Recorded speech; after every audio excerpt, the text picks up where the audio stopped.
Olá, boa noite. Jair Bolsonaro fica em silêncio em depoimento à PF sobre tentativa de golpe de Estado.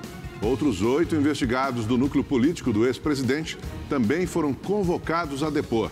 Ex-ministro da Justiça e Segurança Pública, Flávio Dino, assume cadeira no Supremo Tribunal Federal. E você vai ver também.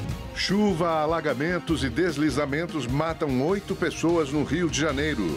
Resgate dramático. Homem salva mãe e filhas arrastadas pela correnteza. Uma mulher foi baleada quando chegava ao trabalho no bairro Aricanduva, na zona leste da capital paulista. Apesar de vários tiros, ela foi socorrida e sobreviveu. O criminoso aparece nas imagens de camisa azul. Câmeras de segurança mostram toda a ação dele. A vítima sai do ônibus e chega no trabalho. No momento em que ela entra no escritório, o suspeito espera as pessoas saírem de perto do portão e pela grade. Ele dispara contra a mulher e depois foge. A vítima cai sentada na escada. Pega o celular em busca de ajuda e sobe as escadas com dificuldade. Pessoas que passavam pela via a ajudaram a ser resgatada. A vítima foi atingida por ao menos 3 disparos nas pernas, costas e peito.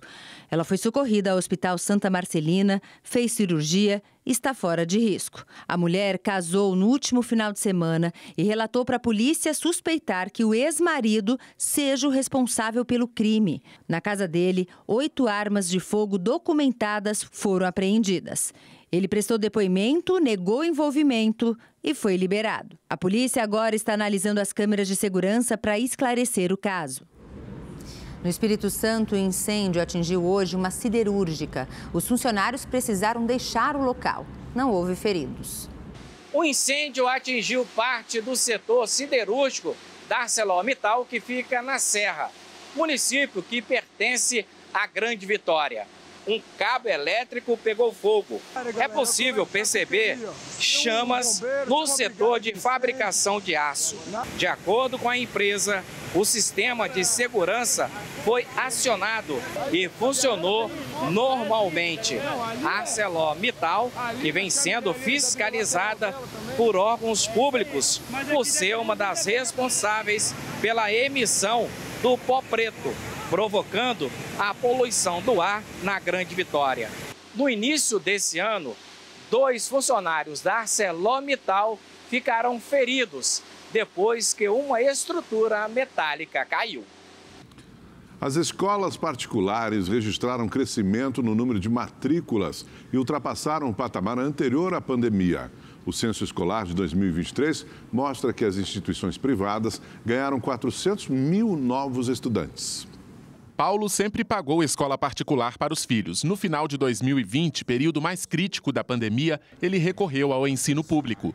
Eu perdi renda e fiquei com muito receio de não conseguir recuperar isso no médio e longo prazo, em função de entender que o orçamento não seria suficiente naquele momento. 2 anos depois, a situação melhorou e ele voltou a fazer a matrícula do filho em um colégio particular. Ele sentiu bastante o impacto e nós também sentimos da mesma forma junto com ele. O censo escolar divulgado hoje mostra que o número de alunos nas escolas particulares cresceu 15% em 2 anos. Em 2023, foram registradas 9,4 milhões de matrículas, 400 mil a mais que no ano anterior. De 2019 para 2021, a queda chegou a 1 milhão de alunos. Agora, a maioria das escolas superou o patamar anterior à pandemia. 2023 e agora 2024 realmente está acima está um número muito significativo e a gente está conseguindo repor aqueles números que a gente tinha perdido, que estavam lá em 2018 para 2019. Com o crescimento da demanda, este colégio de Belo Horizonte aumentou o número de turmas. Tinham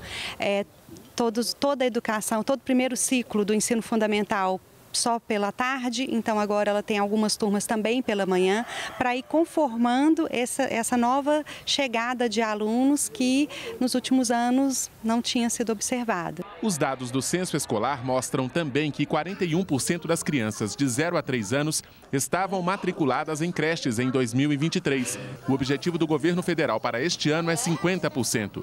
Já na educação básica, quase 9 milhões de brasileiros de 18 a 29 anos não terminaram o ensino médio e não frequentam nenhuma instituição. Segundo o ministro da Educação, Camilo Santana, o ensino médio é o campeão de evasão escolar. O que o Brasil precisa fazer é andar mais rápido, né, nos avanços dos indicadores educacionais. Garantir que a gente possa ampliar a permanência do jovem no ensino médio na escola. E aí é tempo integral, é educação técnica profissionalizante, é a poupança do ensino médio, para que a gente possa não perder nenhum jovem, né, na escola brasileira. Minas Gerais recebeu hoje o primeiro carregamento da vacina contra a dengue. O Ministério da Saúde enviou quase 80 mil doses do imunizante para a central de distribuição do estado, que enfrenta uma epidemia da doença. 22 municípios de todas as regiões vão receber os lotes para imunizar crianças de 10 e 11 anos. Foram confirmadas mais 10 mortes por dengue nas últimas 24 horas. Ao todo, 36 pessoas já morreram só este ano. O Rio de Janeiro também recebeu o primeiro lote das vacinas contra a dengue. São mais de 230 mil doses. O estado já decretou situação de epidemia e notificou mais de 49 mil casos prováveis da doença. 4 mortes foram confirmadas. E o número de casos de dengue em todo o país passou dos 740 mil. Segundo o Ministério da Saúde, o Brasil já registra 151 mortes. Outras 501 estão em investigação. O pré-candidato na disputa à Prefeitura de São Paulo, Guilherme Boulos, do PSOL, fez a primeira agenda conjunta com a vice da chapa, a ex-prefeita Marta Suplicy, do PT. O local escolhido para essa primeira agenda de Boulos e Marta foi Parelheiros, no extremo sul de São Paulo, reduto eleitoral da petista. Eles visitaram o Centro de Educação e Cultura Indígena da aldeia Tenondé-Porã. Os pré-candidatos ouviram reivindicações dos indígenas e acompanharam uma apresentação das crianças. Em seguida, fizeram uma caminhada pelas ruas de comércio e conversaram com a população. Depois, participaram do plantio de árvores de cambuci, nativas da Mata Atlântica. O último compromisso foi um encontro com representantes locais e apoiadores. Foi muito simbólico fazer isso aqui em Parelheiros, porque aqui existem marcas do governo da Marta e dos governos populares. Foi nesses governos que se fez o Terminal Parelheiros, o Terminal Varginha, o corredor de ônibus até Santo Amaro, o Hospital de Parelheiros e esses legados que a gente quis trazer para a discussão para fazer uma comparação de que tipo de cidade São Paulo quer no debate, na disputa que nós vamos viver no próximo mês de outubro. E terminou hoje no Rio de Janeiro o encontro dos chefes da diplomacia do G20. Nas discussões, a necessidade de reforma das instituições de governança global, como a ONU. O segundo dia de reunião dos chanceleres na Marina da Glória tratou da reforma das instituições de governança internacionais. No discurso de encerramento, o ministro das Relações Exteriores, Mauro Vieira, disse que o tema é prioritário e fundamental para o Brasil, que defende a inclusão de novos membros no Conselho de Segurança da ONU. Todos mencionaram a necessidade de se conferir impulso às discussões sobre a reforma da organização, em especial do seu Conselho de Segurança, com inclusão de novos membros permanentes e não permanentes, sobretudo da América Latina e Caribe e da África.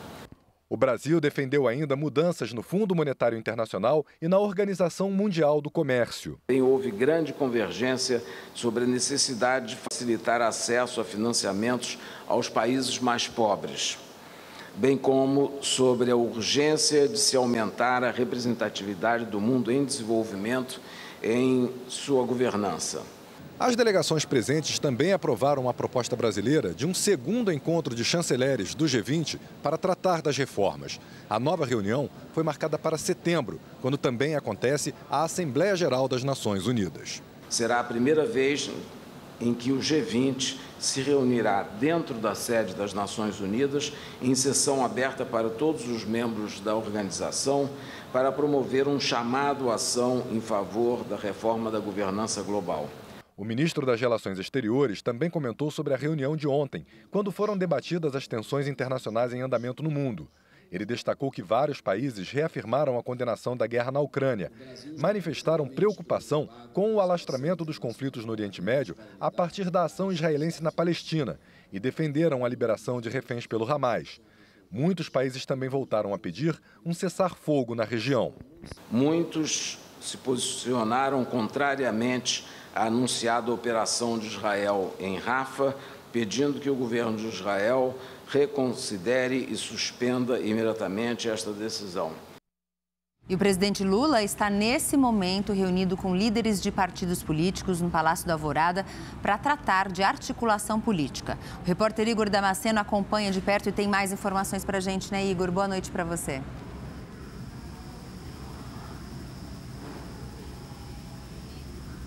Gabi, Augusto, boa noite a vocês, boa noite a todos que nos acompanham. Movimentação intensa aqui no Palácio da Alvorada. Os líderes de bancada começaram a chegar aqui no Palácio, então se intensificou essa movimentação de carros lá da Câmara dos Deputados para essa reunião com o presidente Lula. A reunião é a portas fechadas e foi organizada pelo líder do governo na Câmara, que é o deputado Zé Guimarães. A maioria dos presentes é de partidos da base. Segundo interlocutores, essa reunião serve para que o Palácio do Planalto esteja mais alinhado com o Congresso Nacional neste ano e, assim, evite derrotas de projetos considerados importantes. Para facilitar essa articulação, quem também está presente é o presidente da Câmara dos Deputados, Arthur Lira. Ele chegou há pouco, acompanhado de uma comitiva, um comboio, entrou ali no Palácio da Alvorada e vai ficar presente durante toda a reunião. O encontro é visto como um aceno entre o Palácio do Planalto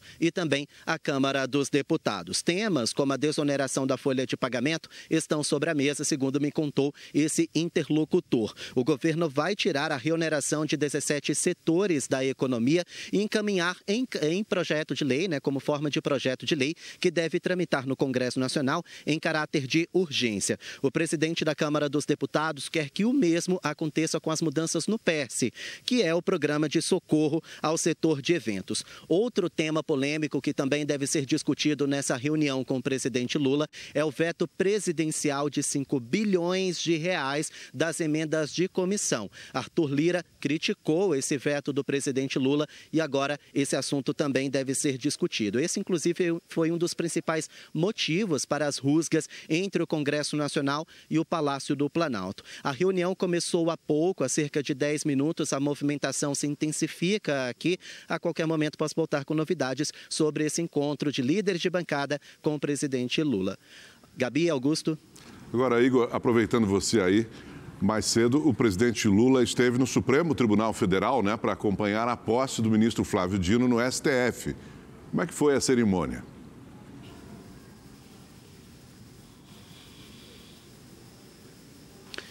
Pois é, a posse começou por volta das 4 horas da tarde, Augusto. Cerca de 800 pessoas participaram da solenidade, conforme me adiantou a assessoria do agora ministro da Suprema Corte, Flávio Dino. Entre os presentes, além do presidente Lula, estavam o próprio Arthur Lira e também o presidente do Senado, que é Rodrigo Pacheco. A cerimônia durou cerca de 30 minutos. O presidente da Corte, que é o ministro Luiz Roberto Barroso, quebrou o protocolo nesse momento e disse que a chegada de Dino reforça a normalidade democrática. Ele, inclusive, elogiou o currículo do agora novo colega de corte. Vamos ouvir, então, essa fala do presidente da corte.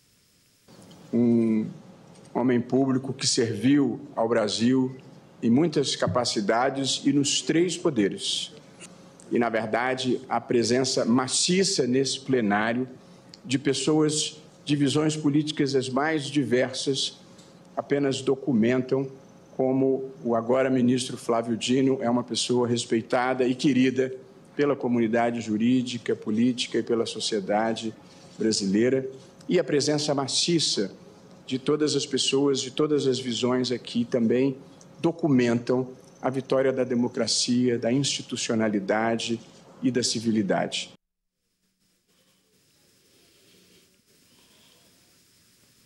Bom, Flávio Dino agora vai ocupar a cadeira que foi deixada pela ministra aposentada Rosa Weber. Antes disso, ele ficou 3 semanas como senador, cargo qual ele foi eleito nas eleições de 2022. Nós preparamos uma reportagem falando sobre os processos que Flávio Dino vai herdar na relatoria que foi deixada por Rosa Weber. Vamos acompanhar. Flávio Dino foi indicado pelo presidente Lula no fim do ano passado, após semanas de especulações. Pela regra, após a indicação do presidente, ele precisaria de 41 votos favoráveis dos senadores para ser confirmado na Suprema Corte, e recebeu 47 votos.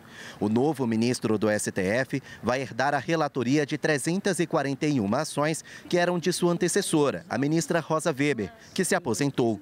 No acervo estão processos considerados polêmicos. Entre eles, uma notícia-crime contra Jair Bolsonaro e integrantes do antigo governo.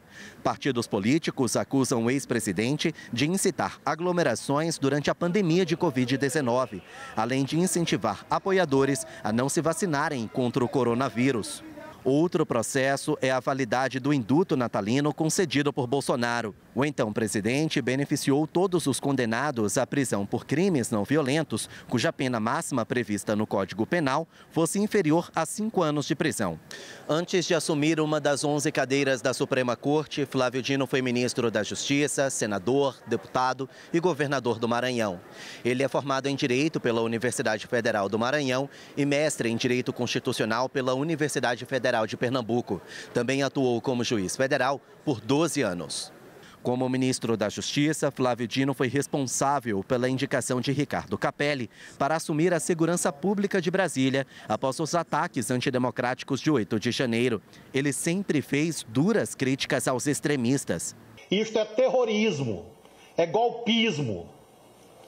E nós temos certeza que a imensa maioria, se não todos os brasileiros e brasileiras, não querem a implantação deste tipo de espectro ou de trevas na vida brasileira. Antes de ser empossado, o ministro voltou ao cargo de senador, que ele assumiu após as eleições de 2022. Nesta semana, ele se despediu do parlamento com um discurso contra o ativismo político e prometeu agir com base na legislação. Esperem de mim fiel cumprimento à Constituição e à lei. Nunca esperem de mim prevaricação. Nunca esperem de mim não cumprir os meus deveres legais, mas sempre com lhaneza no trato, com capacidade de compreender o outro, porque um bom juiz fala muito pouco e ouve muito. Prestaram depoimento em Brasília e em outras 7 cidades as 24 pessoas que foram alvo da operação da Polícia Federal há 2 semanas, incluindo o ex-presidente da República, Jair Bolsonaro. Eles são investigados por tentativa de golpe de Estado. E quem acompanhou essa movimentação toda em Brasília foi a repórter Maria Ferreira, que traz todas as informações para a gente agora ao vivo. Boa noite para você, Maria. O ex-presidente Jair Bolsonaro, que é o principal investigado, resolveu hoje ficar em silêncio. Exato, Augusto resolveu ficar em silêncio. Boa noite para você, para a Gabi e a todos que nos acompanham. Os depoimentos marcados para as 2h30 da tarde de hoje foram feitos de forma simultânea, justamente para que os investigados não combinassem versões. Aqui na sede da Polícia Federal em Brasília compareceram 14 pessoas para prestarem depoimento.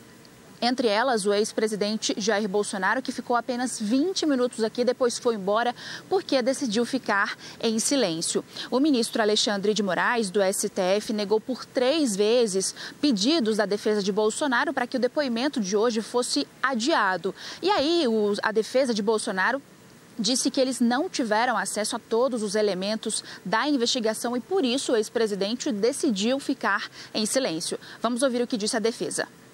A falta de acesso a esses documentos, especialmente as declarações do tenente-coronel Mauro Cid e as mídias eletrônicas obtidas dos telefones celulares de terceiros e computadores, impedem que a defesa tenha um mínimo conhecimento de por quais elementos o presidente é hoje convocado a esse depoimento. O único motivo pelo qual fez uso do silêncio foi dado ao fato dele responder hoje a uma investigação semi-secreta.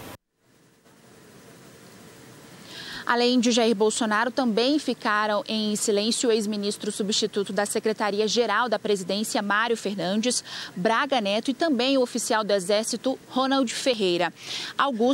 General Augusto Heleno, respondeu algumas perguntas e a defesa de Valdemar Costa Neto disse que ele respondeu a todos os questionamentos dos investigadores. Há pouco mais de 10 minutos, acaba de sair o último depoente de hoje, o ex-ministro da Justiça, Anderson Torres.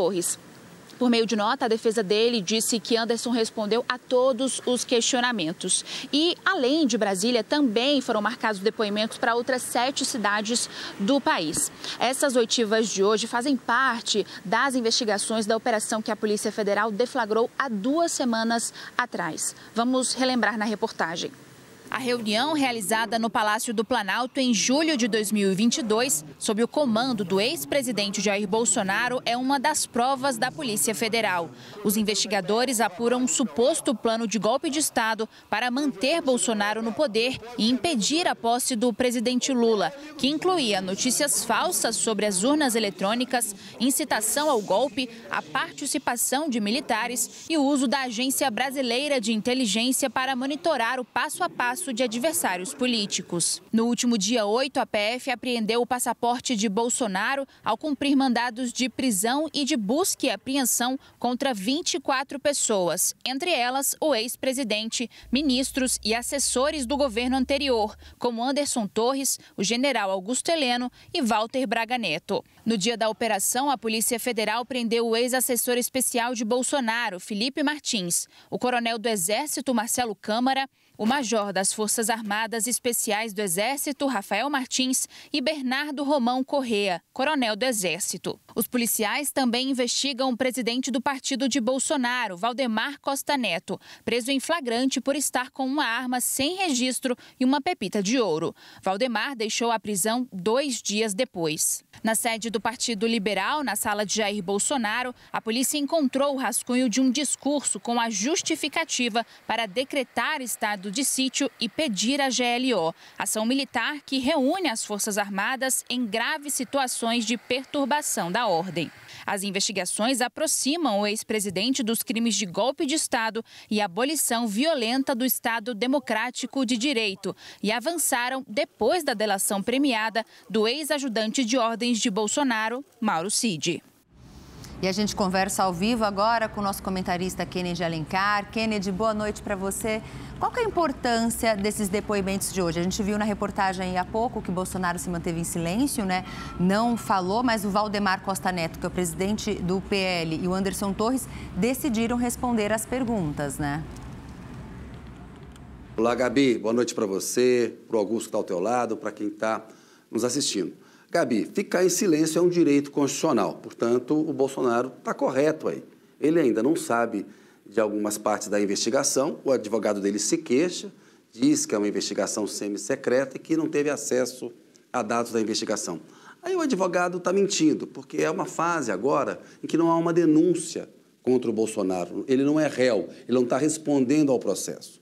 No momento em que houver uma denúncia, se essa denúncia for aceita pelo Supremo, o advogado vai ter acesso a todos os dados da investigação. Não faz sentido a polícia dizer para o advogado e para o Bolsonaro, antes do depoimento, eu descobri aqui alguma coisa, se prepara aí para me dar esse depoimento. Então, é um jogo de palavras do advogado no papel de direito de defesa do Bolsonaro.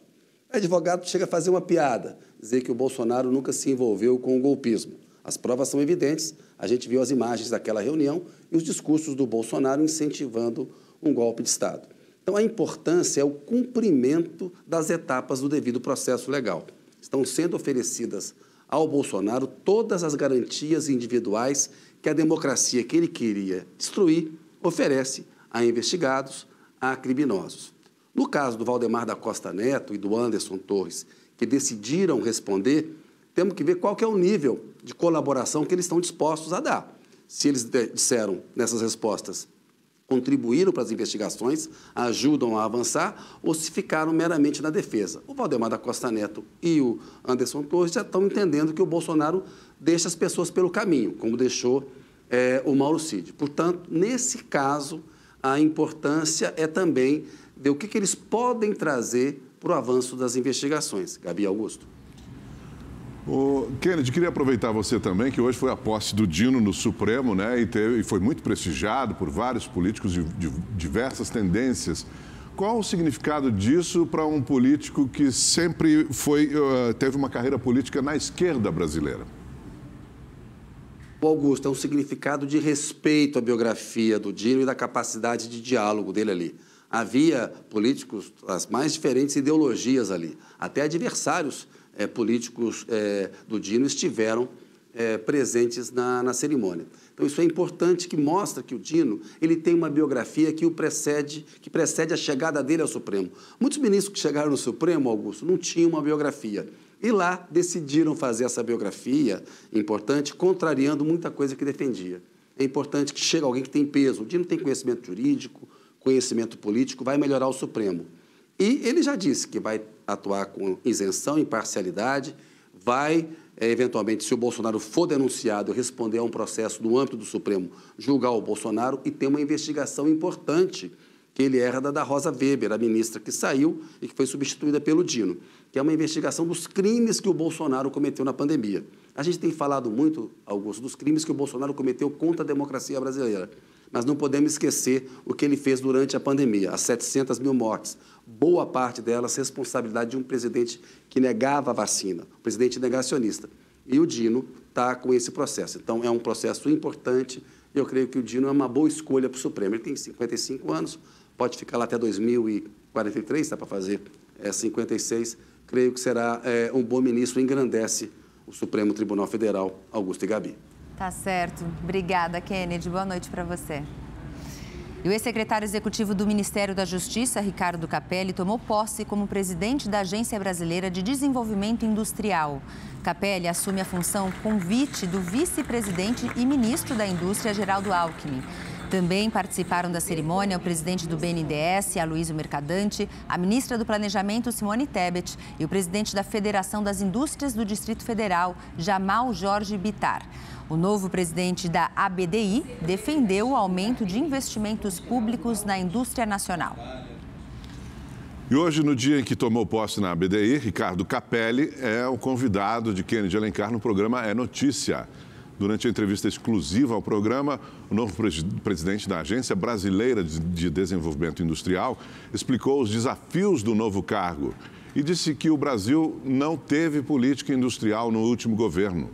Quando o vice-presidente Geraldo Alckmin, ministro da Indústria e Comércio, me convidou para ir para a Agência Brasileira de Desenvolvimento Industrial, para a ABDI, eu aceitei com muita honra. Eu passei um dia tendo que explicar o que era a BDI, né? O debate de política industrial no Brasil, ele é um debate duro desde sempre, né? O Brasil ficou sem política industrial no último governo. O Brasil, desde o Brasil Maior, desde 2015, a gente está sem política industrial. Então, ela estava esquecida ali. Uma agência, né? Um país sem política industrial... O que faz uma agência de desenvolvimento industrial num país sem política industrial?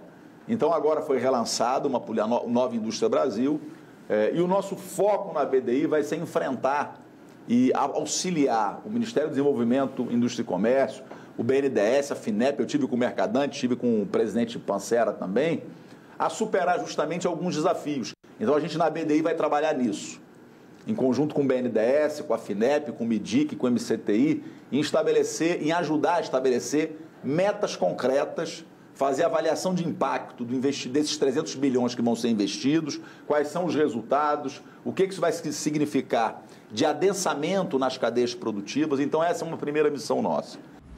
Capelli disse que a política industrial feita pelo Brasil não é diferente no resto do mundo e aqueles que criticam o Brasil querem colocar uma bola de ferro no pé do país.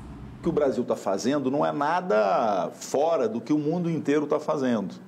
Agora, em janeiro, o FMI, o Fundo Monetário Internacional, publicou um estudo mostrando que apenas em 2023 nós tivemos 2.500 novas políticas industriais no mundo, desde fomento a subsídio, a investimento direto de estados nacionais em empresas. 46% dessas políticas industriais novas políticas industriais de 2023 estão concentradas na China, nos Estados Unidos e na União Europeia.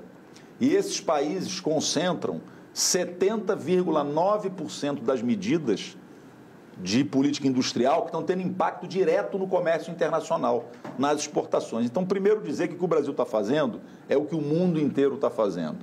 Quem critica o Brasil está querendo colocar uma bola de ferro no pé do país, nessa corrida que está acontecendo no mundo pela reindustrialização. O presidente da BDI acredita que houve ajuda de alguém de dentro da penitenciária de segurança máxima de Mossoró, no Rio Grande do Norte, para que 2 detentos pudessem fugir. Foi a primeira vez na história que houve uma fuga no sistema federal. Veja que no sistema federal a gente tem a elite do crime organizado do Brasil. A gente tem os principais criminosos, líderes de organizações estão no sistema federal. Foi uma primeira fuga. Eu, sinceramente, não acompanhei detalhes, não tenho detalhes dessa fuga. Agora, claro, se houve a fuga, é preciso apurar. É muito improvável, Kennedy, pelo que eu aprendi nesse 1 ano, fuga de penitenciária federal sem algum nível de participação ou conivência interna. Acho que o presidente falou isso e ele está coberto de razão. Quer dizer, então é preciso ter equilíbrio, investigar, ter ponderação. Agora, dificilmente você foge de uma penitenciária federal sem ter algum tipo de conivência interna. O programa É Notícia com o jornalista Kennedy Alencar vai ao ar hoje às 11h45 da noite. Não perca.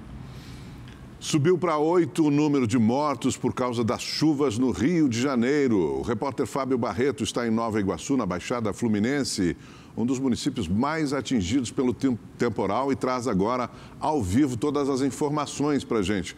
Boa noite para você, Fábio. Como é que está a situação aí? Muito boa noite para você, Augusto. Muito boa noite para a Gabi, para todos que nos acompanham. A situação ainda é bastante tensa. Não chove mais aqui na Baixada Fluminense, não chove mais nessa madrugada, mas esse temporal ficam ainda mais visíveis em decorrência da revolta dos moradores aqui em Comendador Soares, em Nova Iguaçu. Os moradores chegaram a colocar fogo no meio da rua para protestar ajuda aqui, vem, daqui. Contra a falta de obras que não acontecem para evitar as enchentes aqui nessa área, aqui em Nova Iguaçu, no bairro de Comendador Soares. Os moradores dessa região perderam tudo, a lama invadiu as casas, móveis estragados estão sendo deixados pelas calçadas, ruas foram fechadas com sofá e móveis. As pessoas passaram o dia protestando pela falta de obras, exatamente como eu falei anteriormente, contra as enchentes nessa região. Um boletim atualizado agora há pouco trouxe notícias ainda piores. Subiu para 8 o número de mortos. A Prefeitura de Barra do Piraí confirmou que encontrou os corpos de um bebê de 8 meses e do pai dele. O corpo da avó da criança já tinha sido encontrado. Agora, voltando aqui para Nova Iguaçu, 2 homens morreram, mas foi exatamente um ato de heroísmo que chamou a atenção nessa última madrugada durante essa enxurrada. Vamos à reportagem. Um ato de coragem. Nova Iguaçu, Baixada Fluminense. O resgate dramático de uma família. Se segurando na porta de um ônibus, Marcos Vinícius, de 20 anos, prende a roda do carro com uma das suas pernas. Se arrisca para salvar mãe e filhas que estavam dentro do veículo, prestes a ser arrastado. Essa imagem mostra o momento em que ele salva uma criança. Depois, consegue ajudar a mulher. E logo depois, o carro é levado. Foi um momento de... não sei explicar. Só aconteceu e eu fiz. Eu me sinto aliviado e me sinto feliz por saber que está todo mundo bem, por saber que eu estava no momento certo, na hora certa. Deus sabe tudo, todas as coisas. Em Nova Iguaçu, 2 homens não tiveram a mesma sorte e morreram durante o temporal. Em Japeri, também na Baixada Fluminense, uma mulher morreu. Moradores ainda tentaram salvar uma criança de 2 anos sob os escombros de uma casa. A casa caiu, cara. Aqui. Tem criança aqui debaixo. Rápido, gente, rápido. Caleb Jefferson Veloso Costa não resistiu. Desespero geral. Desespero geral. A mãe tá sem condição para nada. A mãe tá sem condição para nada porque era um casal de gêmeos. Era um casal de gêmeos. Eu já não tenho mais, vou tomar café. Tem, sabe? É triste.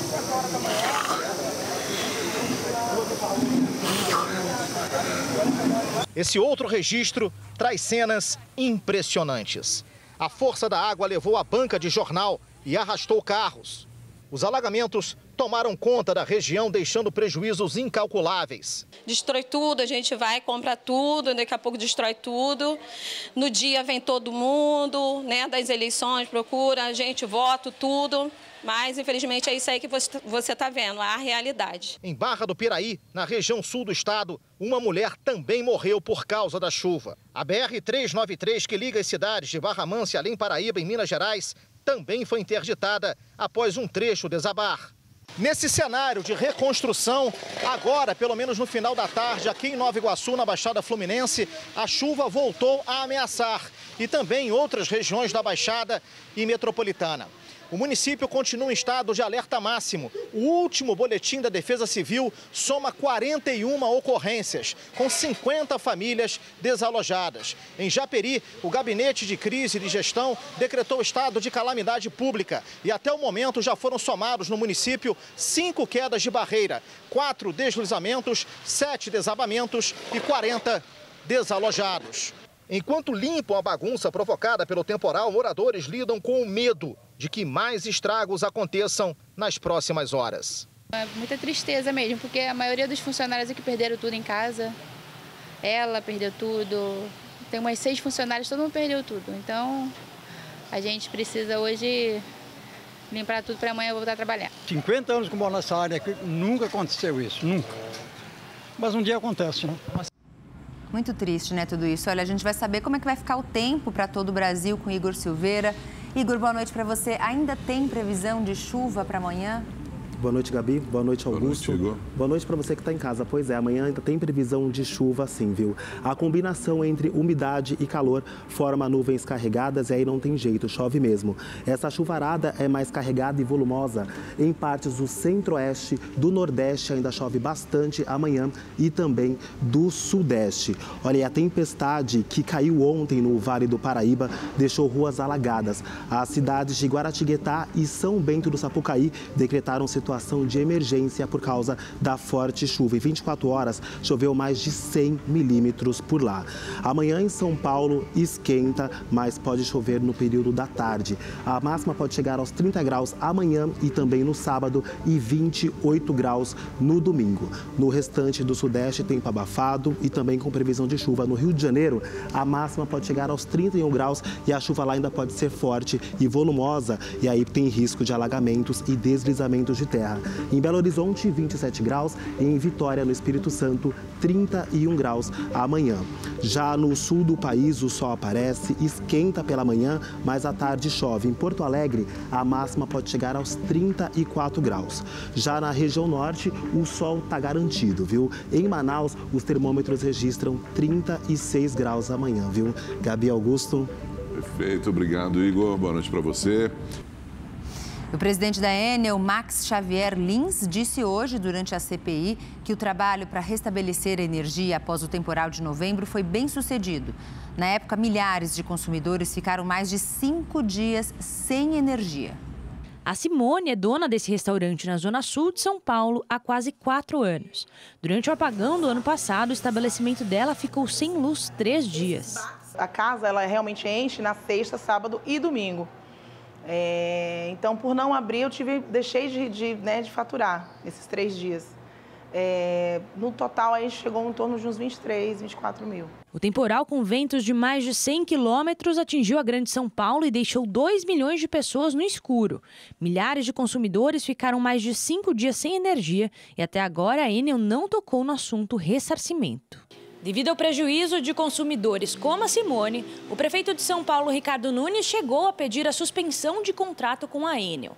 2 CPIs foram instauradas, uma na Assembleia Legislativa de São Paulo e outra na Câmara Municipal. O presidente da Enel, Max Xavier Lins, falou que o evento climático foi extremo, pontual e que a operação para religar a energia foi bem sucedida. E a gente pode ver que em 24 horas nós já tínhamos restabelecido 1.200.000 clientes, quase 60%.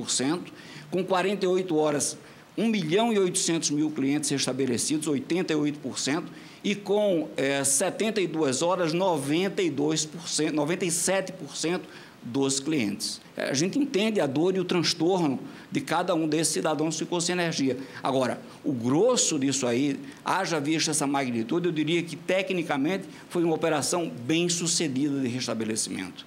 Na contramão da avaliação positiva do gestor da empresa, a Agência Nacional de Energia Elétrica emitiu uma multa à Enel de R$ 165 milhões. Na análise técnica, não foram apresentadas as comprovações de reparação dos danos causados. Enquanto isso, muitos consumidores convivem com a insegurança de novos apagões. Eu ando totalmente apreensiva, assim, cada chuva que dá, eu falo assim, acabou, né? Vai faltar luz. A força-tarefa que busca 2 fugitivos do presídio de Mossoró, no Rio Grande do Norte, prendeu 3 suspeitos de ajudar os criminosos. Um dos homens, de 22 anos, é suspeito de ir ao Ceará buscar um veículo que seria usado no resgate de Davidson Nascimento e Robson Mendonça. As buscas estão concentradas na cidade de Baraúna. Lá foram detectados sinais de celulares que foram roubados pelos fugitivos. Entre hoje e amanhã, 100 agentes da Força Nacional vão chegar ao Rio Grande do Norte para se juntar ao efetivo de mais de 500 agentes que atuam nos trabalhos de recaptura dos foragidos. A ministra dos Povos Indígenas, Sônia Guajajara, anunciou a instalação da Casa de Governo para socorrer os Yanomami, em Roraima. O prédio vai ficar em Boa Vista. Guajajara se encontrou hoje com o presidente Lula. A ministra afirmou que o governo garantiu um crédito extraordinário de R$ 1 bilhão e 200 milhões no orçamento deste ano para a pasta. No primeiro ano do governo Lula, foram registradas 363 mortes de crianças Yanomamis, 20 a mais que em 2022. A ministra afirma que, mesmo com as dificuldades, 400 crianças foram atendidas e recuperadas da desnutrição. O governo também acredita que houve subnotificação de mortes em 2022. E uma última notícia, a Justiça do Rio de Janeiro determinou a transferência do miliciano Zinho para um presídio federal e também determinou a inclusão do réu no regime disciplinar diferenciado. A decisão foi tomada pelo alto grau de periculosidade do chefe da milícia na zona oeste do estado. O Rede TV News fica por aqui. Obrigado pela sua companhia. Uma ótima noite para você. Boa noite, até a próxima.